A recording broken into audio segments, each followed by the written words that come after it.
शहीदी सप्ताह में माओवादियों को करारा झटका। 1.5 क्विंटल विस्फोटक बरामद, जंगल में ही किया गया है नष्ट। कराईकेला थाना क्षेत्र के नवादा की पहाड़ियों पर माओवादियों की एक बड़ी साजिश को सुरक्षा बलों ने फिर से नाकाम कर दिया है। गुप्त सूचना के आधार पर चलाए गए सर्च ऑपरेशन में सुरक्षा बलों ने जंगल में छुपा कर रखे 1.5 क्विंटल अमोनियम नाइट्रेट को बरामद किया है। यह विस्फोटक सामग्री माओवादियों द्वारा किसी बड़ी घटना को अंजाम देने के लिए जमा की गई थी, जिसे जंगल में ही नियंत्रित तरीके से नष्ट कर दिया गया है। इस अभियान में सीआरपीएफ, झारखंड जगुआर, एसएसबी और जिला पुलिस बल की ज्वाइंट टीम ने हिस्सा लिया था। लगातार सर्च ऑपरेशन और चौकसी के कारण सुरक्षा बलों ने एक बार फिर से माओवादियों के मंसूबों पर पानी फेर दिया है। शहीदी सप्ताह बना है चुनौती भरा हफ्ता। एक तरफ माओवादी पूरे इलाके में शहीदी सप्ताह मना रहे हैं, जगह जगह दीवारों पर पोस्टर चिपकाकर शहीद उनके नेताओं को याद करते हुए संगठन में युवाओं की भागीदारी बढ़ाने का आह्वान कर रहे हैं। लेकिन दूसरी ओर सुरक्षा बलों की लगातार कार्रवाई माओवादियों के लिए सिरदर्द बन चुकी है। हर रोज कहीं ना कहीं से बरामदगी, नष्ट किए गए विस्फोटक, गिरफ्तारी और पोस्टर हटाने जैसी कार्रवाइयां सामने निकल कर आ रही हैं। इससे यह साफ हो गया है कि शहीदी सप्ताह के बहाने माओवादियों द्वारा कई घटनाओं को अंजाम देने की जो तैयारी थी, उस पर सुरक्षा बलों ने करारा प्रहार किया है। झारखंड के माओवादी संगठन बीते कुछ वर्षों से लगातार कमजोर हो रहे हैं। एक समय जिन इलाकों पर उनका सीधा प्रभाव था, वहां अब सुरक्षा बलों की गश्ती और मौजूदगी से संगठन कमजोर हुआ है।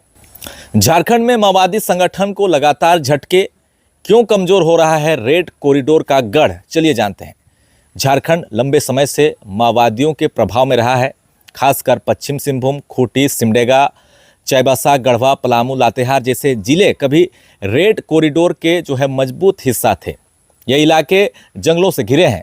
सड़क और संचार की सुविधाएं कमजोर रही है और आदिवासी समुदायों में शासन से विश्वास की कमी ने माओवादियों को पकड़ मजबूत करने में मदद की थी। अब संगठन क्यों हो रहा है कमजोर, इसके कई कारण हैं। पहला कारण तो यह है कि खुफिया तंत्र की मजबूत पकड़।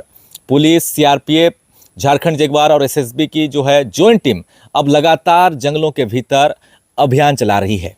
गुप्त सूचना पहले से कहीं ज़्यादा प्रभावी हुआ है। माओवादी के डंप किए गए विस्फोटक, हथियार, राशन और कागजात लगातार पकड़े जा रहे हैं। इससे उनकी लॉजिस्टिक क्षमता बुरी तरह से प्रभावित हो रही है। बरामदगी और विस्फोटक का विनिष्टीकरण केवल जुलाई और अगस्त 2025 के शुरुआती हफ्ते में ही सैकड़ों किलो अमोनियम नाइट्रेट बरामद हुआ। आईडी, डेटोनेटर, वायर और हथियार की खेप मिली। इन सबको जंगल में ही नष्ट कर दिया गया है, जिससे माओवादियों की बड़ी साजिश नाकाम हो गई है। संगठन के कमजोर होने के वो दूसरे कारण की अगर हम बात करें तो वो ये है कि संगठन के भीतर टूट और आत्मसमर्पण कि कई पुराने केडर या क्षेत्रीय कमांडर आत्मसमर्पण कर चुके हैं। युवाओं में अब संगठन के प्रति आकर्षण कम हो रहा है। धोखा, शोषण और हकीकत जानने के बाद ग्रामीणों का भरोसा माओवादियों के आंदोलन से उठ रहा है। तीसरा कारण है गांवों का बदलता नजरिया। अब ग्रामीण पहले की तरह माओवादियों को शरण देने से कतरा रहे हैं। सड़क, बिजली, पानी जैसे सरकारी योजनाओं के असर से गांव वालों का रुझान राज्य की मुख्य धारा की ओर बढ़ा है। सरकार और सुरक्षा बलों के साथ उनका सहयोग भी बढ़ा है, जो पहले नहीं था। माओवादी प्रचार भी हो रहा है फेल। माओवादी हर साल 28 जुलाई से 3 अगस्त तक शहीदी सप्ताह मनाते हैं। इस दौरान वे पोस्टर चिपकाते हैं, जुलूस निकालने या हमलों की योजना बनाते हैं। गांव में बैठ कर युवाओं को जोड़ने का प्रयास करते हैं। लेकिन 2025 में जहां जहां पोस्टर लगे, वहां सुरक्षा बल पहुंच गए। कई इलाकों में पोस्टर हटाए गए हैं। गाँव वालों से पूछताछ हुई, किसी बड़ी घटना को अंजाम वो नहीं दे सके।